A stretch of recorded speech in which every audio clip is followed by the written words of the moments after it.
अच्छा, अब हमारा जो लेक्चर है वो है सेक्शन 1.8 लीनियर ट्रांसफॉर्मेशंस। ठीक है।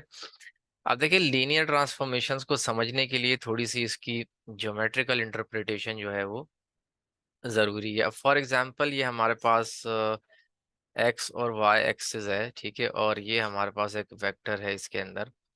लेट्स से कि ये वेक्टर हमारे पास है 2 1, ठीक है। अब ये एक वेक्टर हमारे पास है। अब फॉर एग्जांपल मैं इस वेक्टर को इस मैट्रिक्स से मल्टीप्लाई करता हूँ, ठीक है। अब देखते हैं, जब इस वेक्टर को इस मैट्रिक्स से मल्टीप्लाई करते हैं तो वेक्टर का क्या जो रिजल्टिंग वेक्टर है वो हमारे पास क्या आता है, ठीक है। तो यहाँ से हमें रिजल्टिंग वेक्टर मिलेगा 2 + 0 एंड 0 - 1। तो ये वेक्टर जो हमें मिला वो मिला 2 एंड -1, ठीक है। इसका मतलब ये वेक्टर कहाँ पे होगा?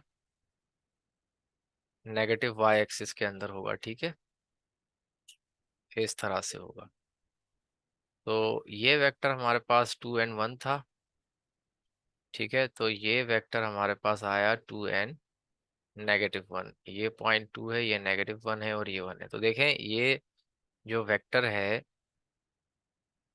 इसको क्या हुआ, इसने जो है वो अपना एंगल चेंज किया है, ठीक है।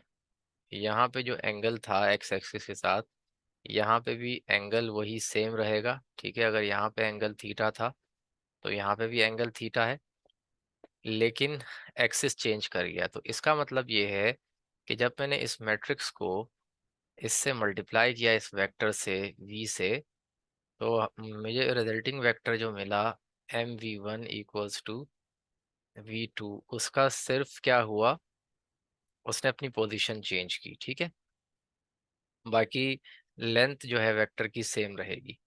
तो बेसिकली हम जब भी मैट्रिसेस से मल्टीप्लाई करते हैं किसी मैट्रिक्स को या किसी वेक्टर को, तो जो मैट्रिक्स होता है ये ट्रांसफॉर्मेशन मैट्रिक्स कहलाता है। ये बेसिकली एक ऑपरेटर होता है, मैट्रिक्स इटसेल्फ इज ऑपरेटर, ठीक है। ये ऑपरेट करता है मैट्रिक्स किसी वेक्टर पे या किसी मैट्रिक्स के ऊपर। इसी तरह अगर मैं इसी वेक्टर को, जो कि मेरे पास 2 1 है, ठीक है, इसको मैं इससे मल्टीप्लाई करता हूँ, फॉर इंस्टेंस इस मैट्रिक्स से मल्टीप्लाई करता हूँ, तो अब देखें ज़रा हमारे पास रिजल्टिंग वेक्टर जो है वो क्या बनेगा।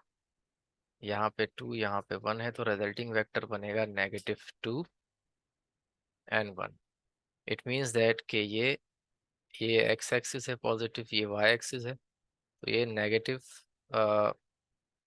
X and positive Y axis में आ जाएगा। और इसका यहाँ पे ये 2 है, ये 1 है, ठीक है। तो ये स्टिल ये 1 पे ही रहेगा और ये यहाँ ये -2 पे आ जाएगा।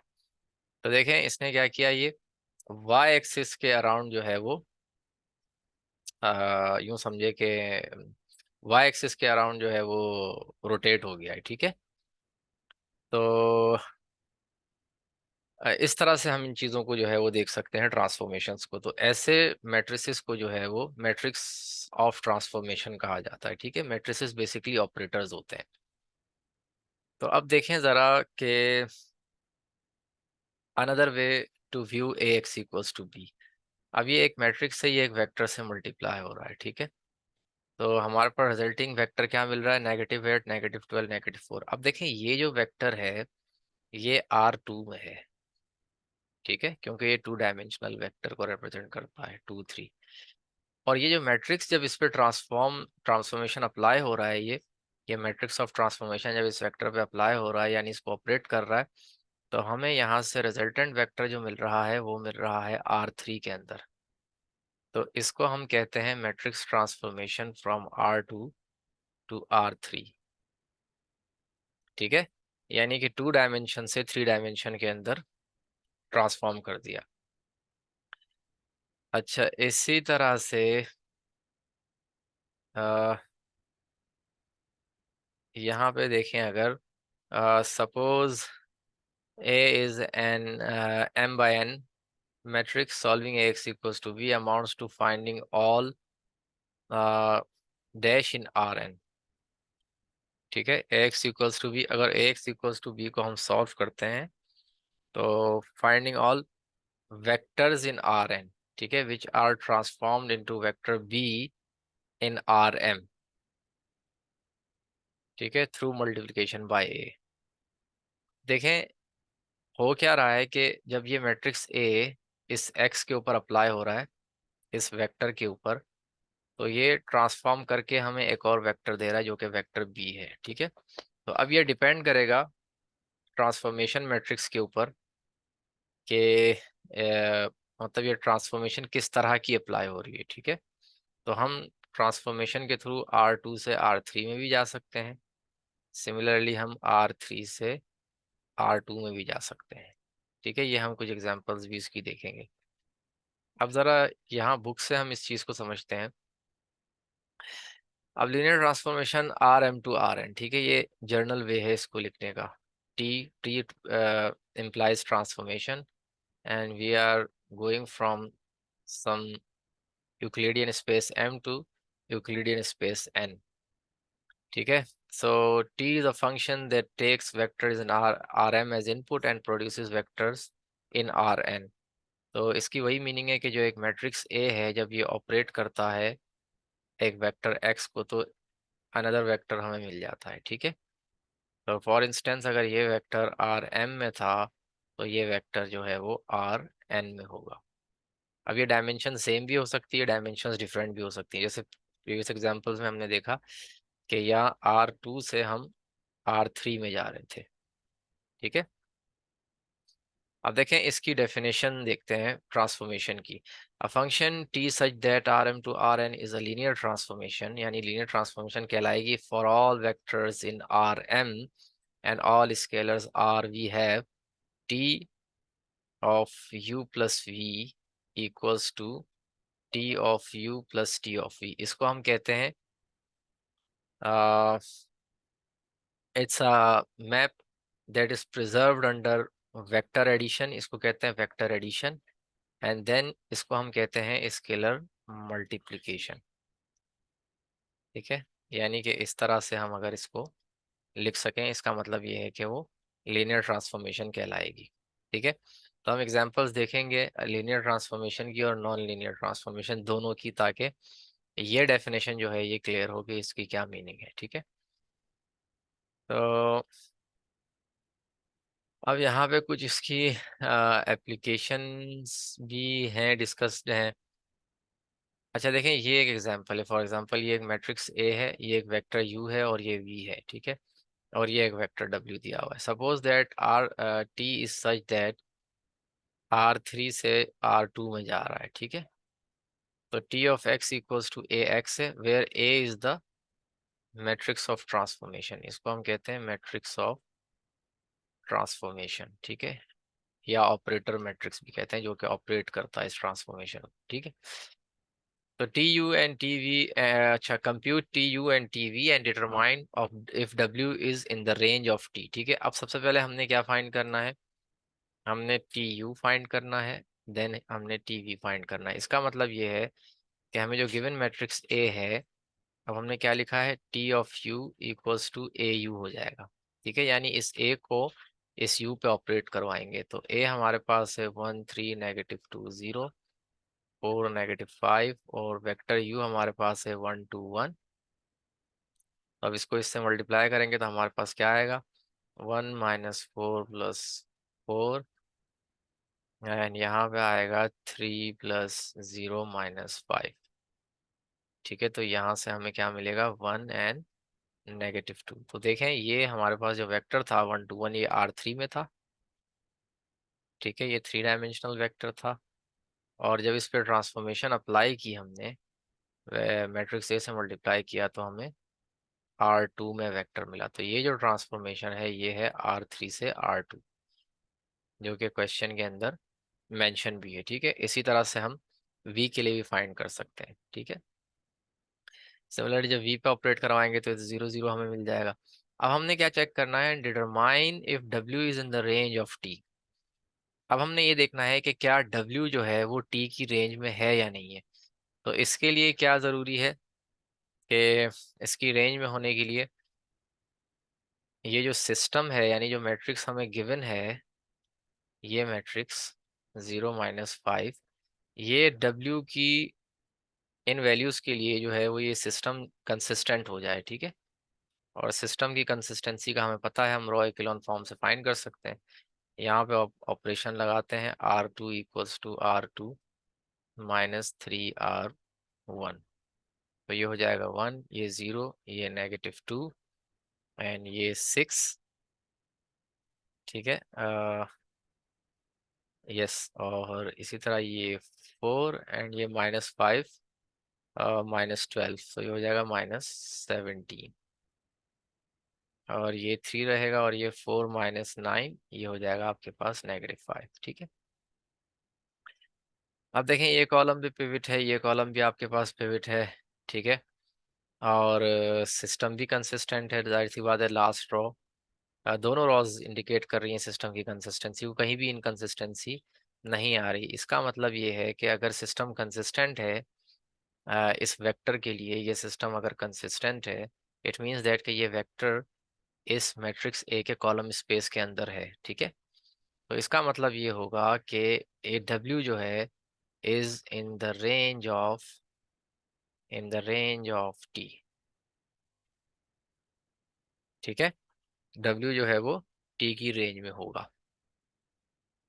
और इसको अगर हम इधर से रिजल्ट ड्रॉ करें तो देखें हमारे पास फर्स्ट रो क्या कंक्लूड कर रही है, x1 - 2x2 +4x3 = 3 and 6x2 - 17x3 = -5।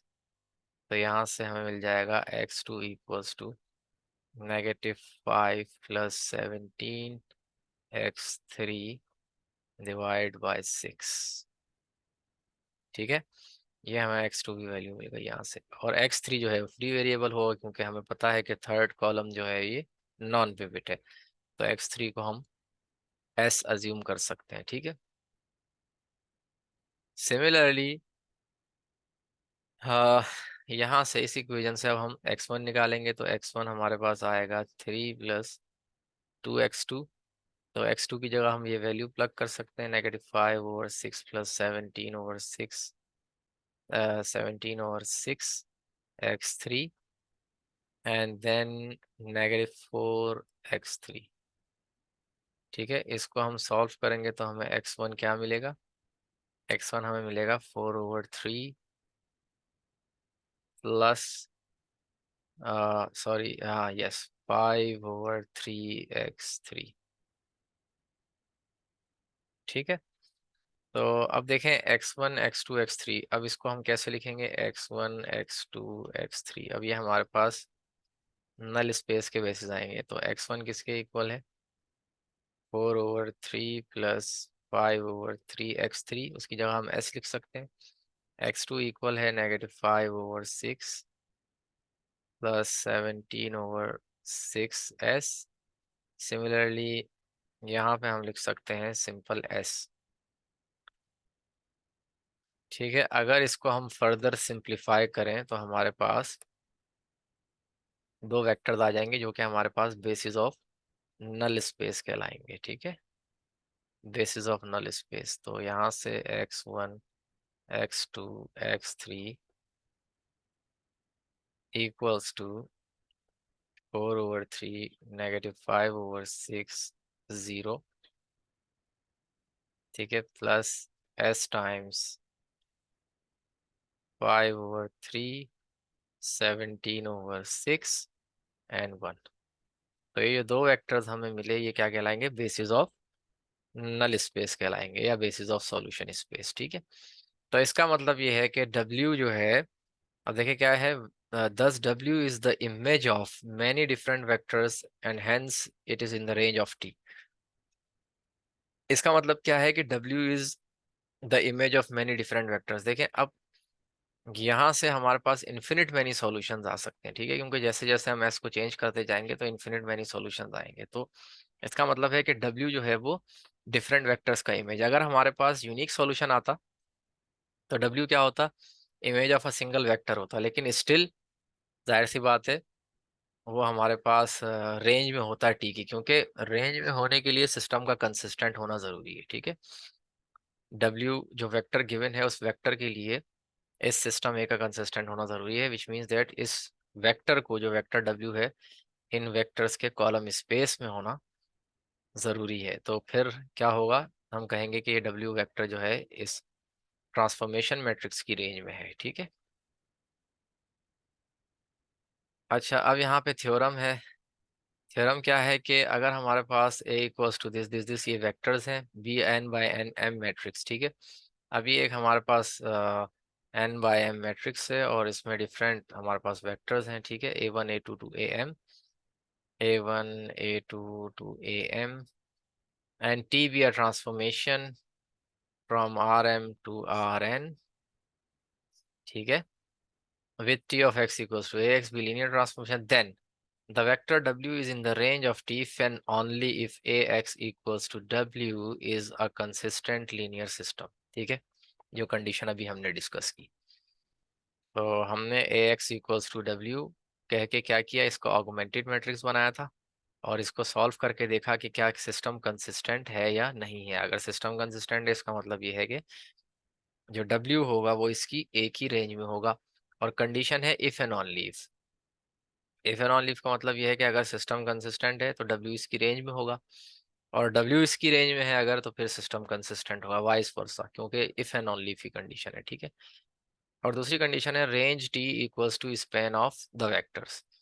जाहिर सी बात है जो रेंज है, ठीक है, ट्रांसफॉर्मेशन की, वो क्या है, इन वेक्टर्स यानी स्पैन बना रहा है। वो जो कॉलम वेक्टर्स का सेट है वो स्पैन बना रहा है, ठीक है। यानी W जो है, जो W वेक्टर W है, वो इस A के जो कॉलम वेक्टर्स हैं इनके स्पैन के अंदर होगा, ठीक है ना। ये इसका सिंपल मीनिंग है। अब देखें एक नॉन लीनियर ट्रांसफॉर्मेशन की एग्जांपल देखते हैं, यहाँ पे गिवन है कि नॉन लीनियर ट्रांसफॉर्मेशन को कैसे हम पहचानेंगे। अब देखें यहाँ पे है ये एग्जांपल है कि T of x1 x2 x3 be a transformation such that when transformation is applied, when matrix is applied, यानी t ये कोई मैट्रिक्स होगा, क्योंकि जब इस पे अप्लाई होगा तो हमें क्या मिलेगा, x1 minus 3x2 and x2 x3 squared. अब देखें हमें चेक करना है कि ये नॉन लीनियर ट्रांसफॉर्मेशन है, ठीक है। तो इसके लिए क्या करेंगे हम, अब कोई भी वेक्टर हम सपोज कर सकते हैं, ठीक है, x, अब ये x कोई भी वेक्टर हम ले सकते हैं क्योंकि ये R3 में है x।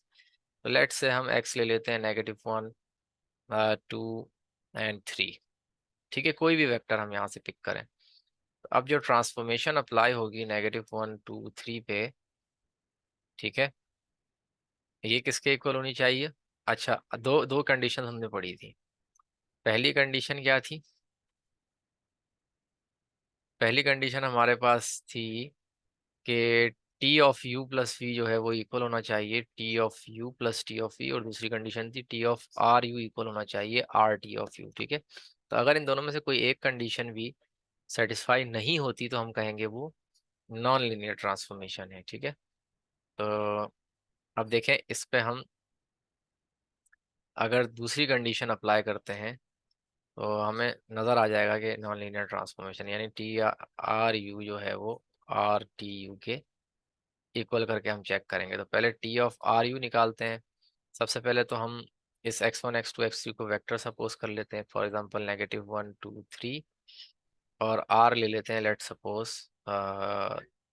1 ले लेते हैं, या चलें 3 ले लेते हैं, ठीक है। अच्छा, तो अब देखें T of R U means T of 3 times -1 2 3, तो ये आएगा टी ऑफ -3 6 एंड 9। तो ये किसके इक्वल होगा, आप देखें ये इधर इसके इक्वल है, तो T of -3 6 9 equals to x1 minus 3x2। x1 क्या है, -3 माइनस 3x2, और नीचे है x2 टाइम्स x3 स्क्वायर, यानी 9 का स्क्वायर। तो ये क्या आ जाएगा हमारे पास vector -18 -3 -21, and 9 times 9 81, and 81 times 6 हमारे पास आ जाएगा 486, ठीक है, ये वेक्टर आ रहा है। अब ये इक्वल होना चाहिए किसके, आर टी ऑफ यू के, अगर इक्वल नहीं हुआ फिर इसका मतलब ये है कि ये नॉन लीनियर ट्रांसफॉर्मेशन है। अब R T of U check करते हैं। तो आर हमने क्या सपोज किया है 3, ठीक है। तो 3 into T of you, you क्या है -1 2 3, तो 3 टाइम्स। अब ये ट्रांसफॉर्मेशन अप्लाई करते हैं। x1 - 3 x2 है, तो ये आ जाएगा -1 - 3 टाइम्स 2। एंड यहाँ पे है x2, x2 क्या है हमारे पास 2 times x3 square, that is 3 square. तो ये आ जाएगा 3 टाइम्स -7, और ये आ जाएगा 18।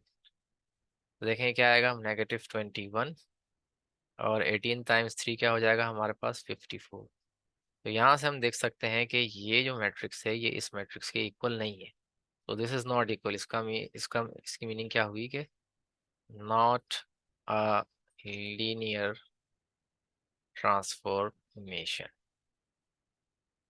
ठीक है, ये लीनियर ट्रांसफॉर्मेशन नहीं है। ठीक है, तो हमने आर्बिट्रेरी वेक्टर एक सिलेक्ट किया, आर्बिट्रेरी आर सिलेक्ट किया, और हमने चेक किया कि ये कंडीशन जो है वो फुलफिल हो रही है या नहीं हो रही। तो एक कंडीशन भी अगर वायलेट हो गई इसका मतलब ये है कि ये लीनियर ट्रांसफॉर्मेशन नहीं है। ठीक है, तो ये इसकी कुछ एग्जांपल्स हैं। अब देखें यहाँ पे भी कुछ एग्जांपल्स इन्होंने दी हुई हैं। ठीक है, let A equals to this matrix. अब ये मैट्रिक्स ऑफ ट्रांसफॉर्मेशन है जो कि ए मैट्रिक्स से B A transformation. Then if X equals to this, अब इसके ऊपर ये ट्रांसफॉर्मेशन अप्लाई हो रही है। देखें R2 से R3 में जा रहा है। ठीक है, ये R2 में वेक्टर है हमारे पास, और ये R3 में वेक्टर मिल रहा है जब इस पर ट्रांसफॉर्मेशन अप्लाई हो रही है। और ये जो मैट्रिक्स ए है, this is the matrix of transformation. ठीक है, तो ये एक सिंपल सी एग्जांपल है। उसके बाद हमारे पास again same kind of example है। ठीक है, और ये तमाम एग्जांपल्स आप देख सकते हैं। अब इसी तरह देखें, इन्होंने कुछ जो है वो एग्जांपल्स ज्योमेट्रिकली दिखाई हैं कि ट्रांसफॉर्मेशन का क्या मीनिंग है। अब देखें इसी तरह ये वेक्टर, ये जो प्लेन आपको नज़र आ रहा है, इसकी ये इमेज बड़ी इमेज नज़र आ रही है। तो इस इमेज को इन्होंने कंप्रेस किया है बाय ट्रांसफॉर्मेशन। देखें ट्रांसफॉर्मेशन क्या अप्लाई की है, 0.5 0.5। ठीक है, यानी इसको इमेज को छोटा कर दिया उन्होंने।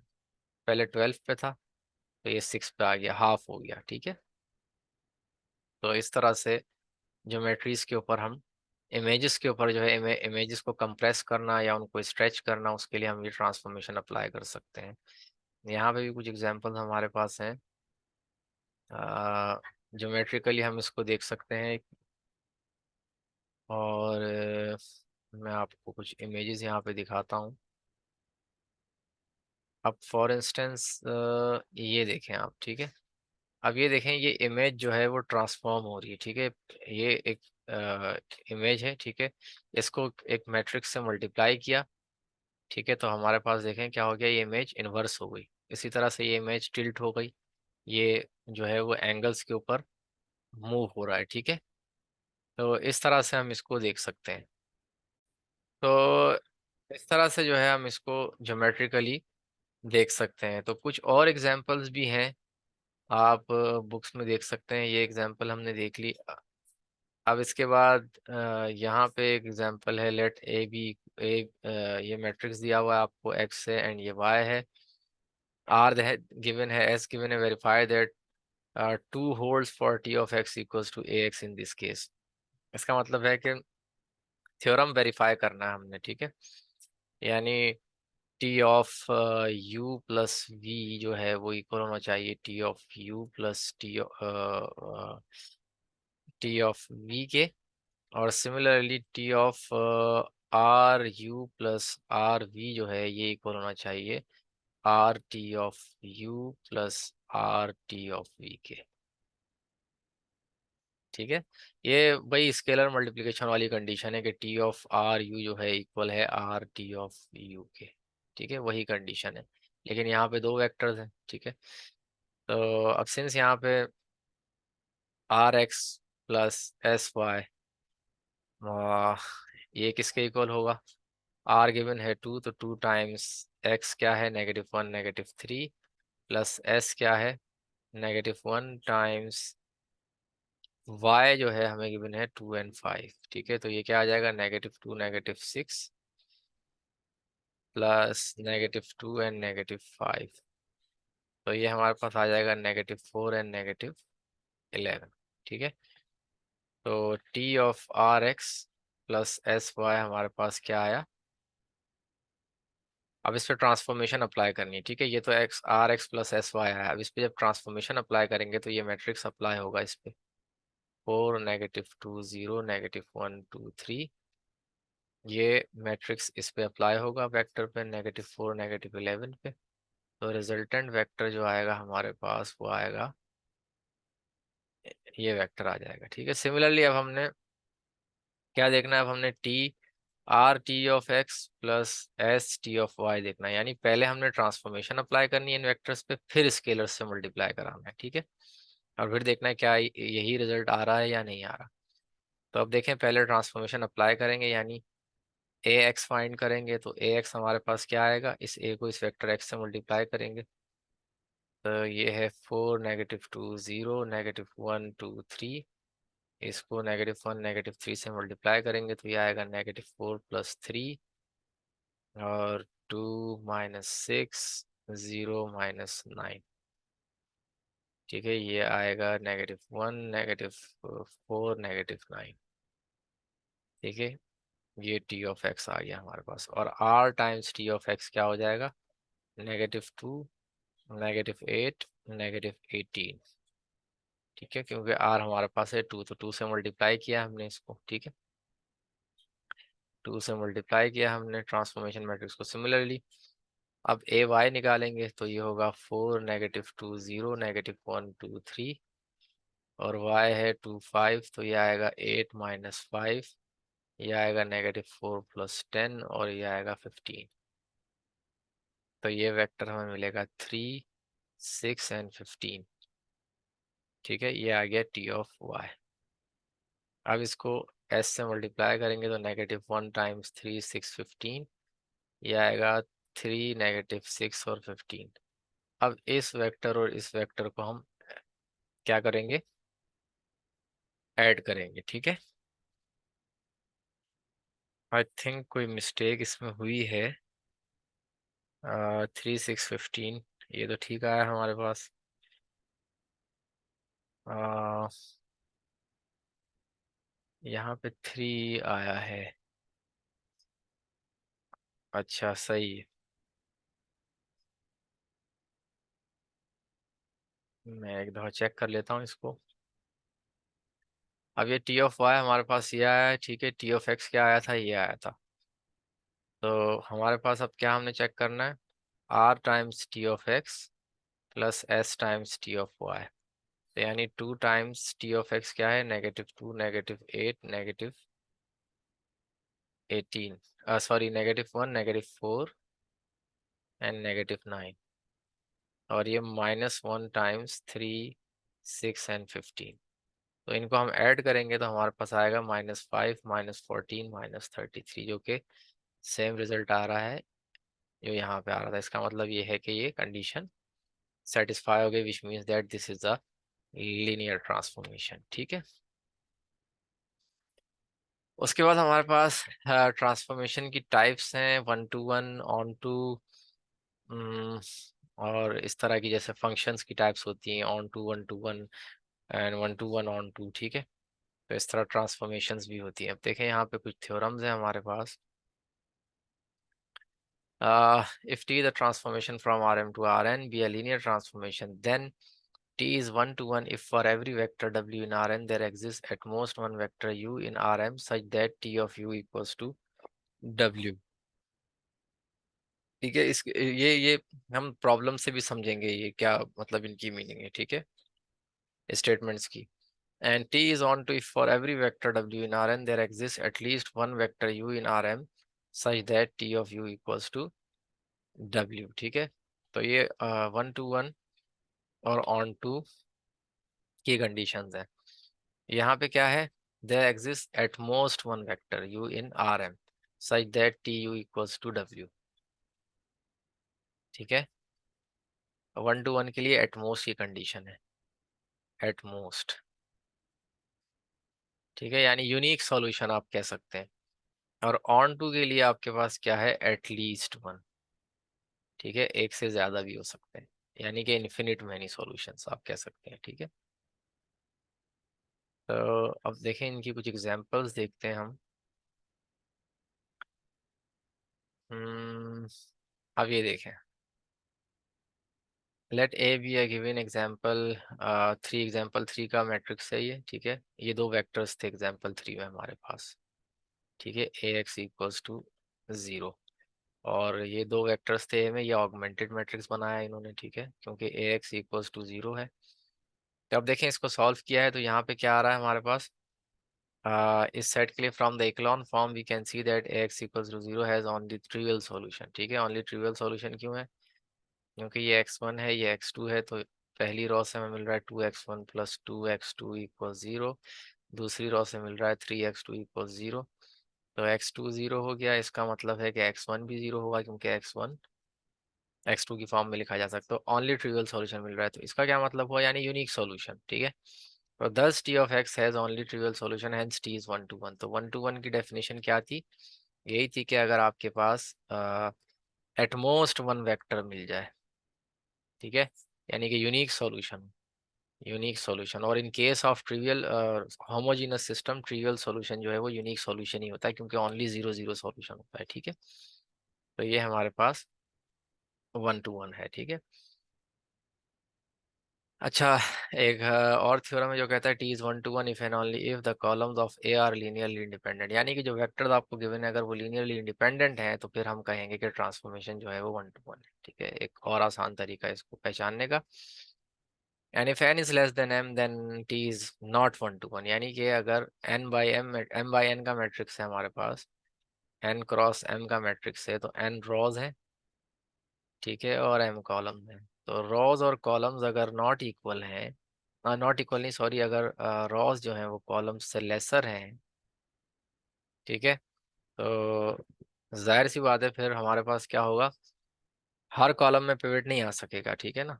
जैसे ये है 1 2 3 4 5 6, अब देखें यहाँ पे 2 रोज हैं और 3 कॉलम्स हैं, जाहिर है तीनों कॉलम पिवट नहीं हो सकते। इसका मतलब है अब तीनों कॉलम पिवट नहीं हो सकते तो हमें यूनिक सॉल्यूशन नहीं मिलेगा, ठीक है। तो which implies that this is not 1 to 1, तो फिर 1 to 1 नहीं होगा, ठीक है। तो ये दो कंडीशंस आप चेक करके बता सकते हैं। इसी तरह से ऑन टू के लिए क्या है, ऑन टू के लिए है T is onto if and only if the column of A span the codomain R N, मतलब कि जो वेक्टर हमें गिवन है, या जो भी वेक्टर है W, वो इसके कॉलम स्पेस में होना चाहिए, चाहे उसका ट्रिवियल सॉल्यूशन है या नॉन ट्रिवियल सॉल्यूशन हो, सिस्टम कंसिस्टेंट होना चाहिए, इसका सिंपल ये भी आप मतलब ले सकते हैं, ठीक है। And if n is greater than m then t is not onto, अगर n जो है वो m से ग्रेटर होगा तो फिर t जो है वो ऑन टू नहीं होगा, ठीक है। तो ये दो कंडीशन है। अब इसकी एक एग्जांपल हम देख लेते हैं। अब देखें ये वेक्टर हैं 3 हमारे पास, और ये देखना है कि क्या ए एक्स ऑन टू है या नहीं है, ठीक है। ये 3 वेक्टर्स हैं। तो अब हमने क्या देखना है इसमें, ये वेक्टर्स R3 को स्पैन करेंगे, ठीक है। यहाँ पे कंडीशन क्या है, then T is onto if and only if columns of A span the codomain R N, ठीक है। तो हमने ये देखना है कि अगर हमें ये जो कॉलम वेक्टर्स गिवन है ये R3 को स्पैन कर रहे हैं या नहीं कर रहे हैं, ठीक है। क्योंकि ये वेक्टर्स R3 में है, तो अगर ये R3 को स्पैन कर रहे हैं इसका मतलब है दे टी इज ऑन टू, ठीक है। तो इसको कैसे चेक कर सकते हैं, इसको सिंपल हम डिटर्मिनेंट से भी चेक कर सकते हैं। मैंने कहा अगर ये लीनियरली इंडिपेंडेंट सेट होगा तो ये स्पैन करेगा R3 को। ये सारी चीज़ें हम ऑलरेडी डिस्कस कर चुके हैं प्रीवियस लेक्चर्स के अंदर। इसी तरह से कुछ और थ्योरम्स हैं, if T such that R M to R N then T of X equal to A X where A is N by N matrix if and only if T is a linear transformation, ये कुछ theorems हैं। अच्छा again अब यहाँ पे देखें, suppose T such that R3 से R4 में जा रहे हैं हम, ठीक है, is defined by this show that T is a linear transformation। तो अगेन इसको लीनियर ट्रांसफॉर्मेशन शो करने के लिए हमें ट्रांसफॉर्मेशन मैट्रिक्स निकाल सकते हैं सिंपल, ठीक है। ट्रांसफॉर्मेशन मैट्रिक्स कैसे निकाल सकते हैं, अब देखें यहाँ पे हमें गिवन है R3 से R4 में जा रहा है, ठीक है। तो इसका मतलब ये है कि हमारे पास, हाँ, अब ये अगर n बाई m मैट्रिक्स है तो n रोज और m कॉलम्स हैं, ठीक है। और 3 कॉलम्स हैं, और यहाँ पे इसके पास 3 रोज हैं। ये हमारे पास है 3 बाई 1, और ये हमारे पास है 3 बाई 4, ठीक है। तो अब देखें यहाँ पे, इसको हम इस तरह से लिख सकते हैं, 2x1 plus 0x2 plus x3 and negative x1 plus 2x2 plus 0x3, ठीक है, x1 minus 3x2 plus 5x3 and 0x1 plus 4x2 plus 0x3, ठीक है। अब यहाँ पे 3 वेरिएबल्स हैं। अब इसका अगर हम कोफिशिएंट मैट्रिक्स बनाएंगे तो ये क्या बनेगा, 2 0 1, -1 2 0। ये -1 है इसका कोफिशिएंट, ये 2 है, ये 0 है, अगेन इसका 1 है, -3 5, 1 -3 5, और यहाँ पे आएगा 0 4 0, ठीक है। तो ये मैट्रिक्स हमारे पास ट्रांसफॉर्मेशन मैट्रिक्स मिल गया। Then T of x equals to A X, hence by theorem 3.8 T is a linear transformation, ठीक है। थ्योरम 3.8 क्या कहता है हमारे पास, थ्योरम 3.8 कहता है कि आर एम से आर एन पे अगर ट्रांसफॉर्मेशन जा रही है, फिर A is N by M matrix, अगर ए जो है वो एन बाई एम मैट्रिक्स है, यानी कि ए मैट्रिक्स जो हमारे पास आया है, ये देखें ये क्या है, इसमें हमारे पास 4 रोज हैं और 3 कॉलम्स हैं, ठीक है। और ट्रांसफॉर्मेशन कहाँ से कहाँ हो रही है, ट्रांसफॉर्मेशन हो रही है R3 से R4 में, ठीक है, R3 टू R4, ठीक है। अब इसको हम समझते हैं। अब देखें यहाँ पे क्या कह रहा है कि अगर ट्रांसफॉर्मेशन RM से RN में हो रही है, ठीक है, ये M है और ये N है, और जो A मैट्रिक्स है वो N बाई M हो, ठीक है, तो ये है N बाई M, 4/3 का मैट्रिक्स है, N4 है और M3 है। तो इसका मतलब ये है कि T जो है वो लीनियर ट्रांसफॉर्मेशन होगी, ठीक है। तो हमें ऐसा मैट्रिक्स मिल गया जो कि इस कंडीशन को सेटिस्फाई करता है, ठीक है। यानी R3 से R4 में हम जा रहे हैं, N4 है, M3 है, तो हमें इसका जो मैट्रिक्स है वो 4/3 का मिल गया। इसका मतलब है ये लीनियर ट्रांसफॉर्मेशन है।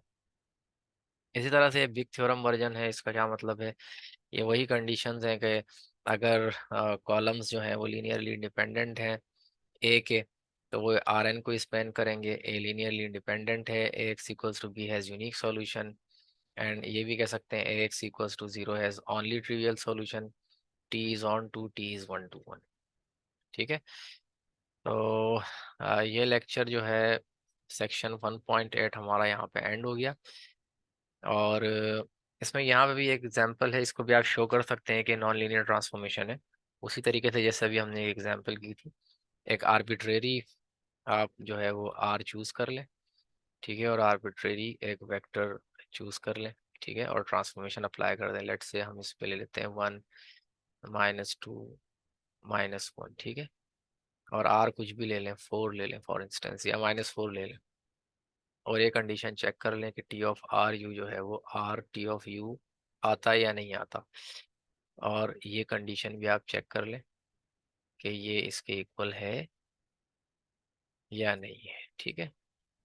तो आप u और v दो वेक्टर्स ले सकते हैं ये कंडीशन चेक करने के लिए। आपने u ये लिया है सिंपल, v ये ले लें, -2 3 1, ठीक है, और इस तरह से आप इसको चेक कर सकते हैं, ठीक है। या इन जनरल आप अगर आसानी चाहते हैं कि दोनों कंडीशंस को एक साथ चेक करना चाह रहे हैं, तो फिर आप T of R U plus S V check कर लें कि क्या ये R T of U plus S T of V के इक्वल है या नहीं है, ठीक है, जैसे हमने एग्जांपल अभी देखी थी। तो ये हमारे पास सेक्शन 1.8 और सेक्शन 1.9 दोनों हमने जो है वो कवर कर लिए हैं इसमें, ठीक है। तो सेक्शन 1.8 और सेक्शन 1.9 दोनों इसमें कवर हो गए हैं। अब नेक्स्ट हम सेक्शन 2.1 से स्टार्ट करेंगे। Thanks for watching the lesson.